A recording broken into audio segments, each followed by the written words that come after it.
Europe نے یہ کہا ہے کہ وہ روس یوکرین لڑائی میں یوکرین کی مدد کے لیے وہ پیسے خرچ کیے جا رہے ہیں. پوٹن وہ پیسے چاہتے ہوں گے کہ واپس کیے جائیں.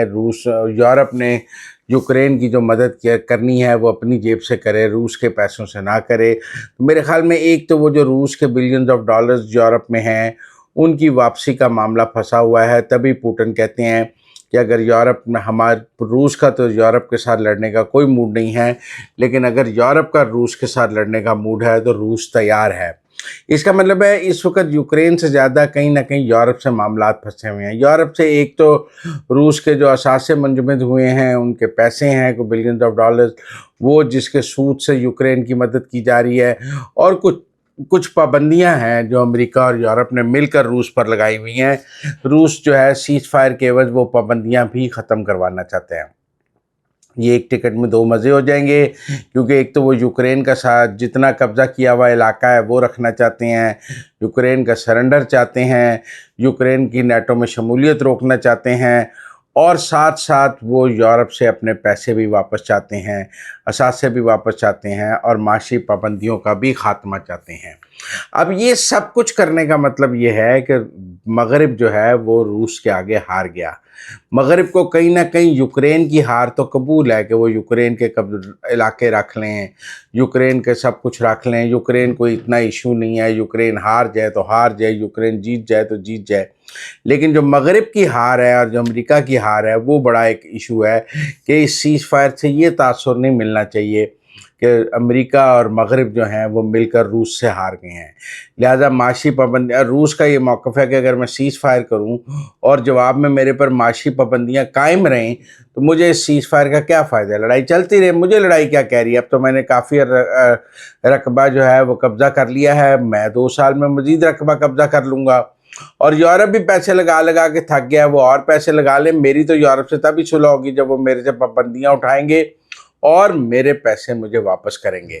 تو اس لیے روس یوکرین جو لڑائی کا سیز فائر ہے اس میں اب جو مغرب نے کنسیشنز دینی ہیں روس کو اور امریکہ نے دینی ہیں، وہ بھی ایک سوال بن کے ابھرا ہے کہ اس سے آگے کیا ہوگا. کرغزستان کے صدر نے پاکستان کا دورہ کیا ہے، MOU سائن ہوئے ہیں، نارمل بات ہے. مجھے اس دورے سے کوئی اتنی بڑی کوئی پیش رفت نظر نہیں آئی ہے جسے میں کہہ سکوں اسٹریٹجیکلی، لیکن یہ ضرور ہے کہ کرغزستان سینٹرل ایشیا کا ایک اہم ملک ہے. پاکستان سینٹرل ایشیا کے تمام ممالک کے ساتھ کلٹیویٹ کر رہا ہے. آپ نے دیکھا ہے تو تاجکستان، ترکمانستان، ازبکستان، تو کرغزستان کے ساتھ بھی پاکستان نے اپنا کلٹیویٹ کرنا شروع کیا ہے، جو کہ وہ سینٹرل ایشیا کے لیے اپنی ان روڈز پاکستان بنا رہا ہے. ویسے کرغزستان اور پاکستان کی کوئی اتنی زیادہ ٹریڈ نہیں ہے کہ ہم کہہ سکیں نہ اتنی ٹریڈ ہے نہ ٹورزم ہے، لیکن کرغزستان کے پریزیڈنٹ کے پاکستان آنے سے ٹریڈ اور ٹورزم دونوں بڑھنے کے کافی امکانات اپنی جگہ موجود ہیں. ہم اس کو اسٹریٹجیکلی ایک اہم کہہ سکتے ہیں کہ سینٹرل مشرق وسطیٰ کا ایک اہم ملک جو ہے وہ پاکستان، اس کے ساتھ بھی انگیج ہو رہا ہے، ورنہ اس سے زیادہ اس میں مجھے کچھ نظر نہیں آیا ہے. افغان طالبان کی جو ٹون ہے وہ سخت ہے. ذبیح اللہ مجاہد صاحب نے کہا ہے کہ ہم تو ٹریڈ تب تک نہیں کھولیں گے جب تک پاکستان گارنٹیز نہیں دے گا کہ وہ دوبارہ کبھی ٹریڈ بند نہیں کرے گا. اور جب تک اس سے پہلے پاکستان گارنٹیز مانگ رہا تھا کہ دہشت گردی کے خاتمے کے لیے افغانستان گارنٹیز دے، اب افغانستان کہتا ہے ٹریڈ کھولنے کے لیے پاکستان گارنٹیز دے.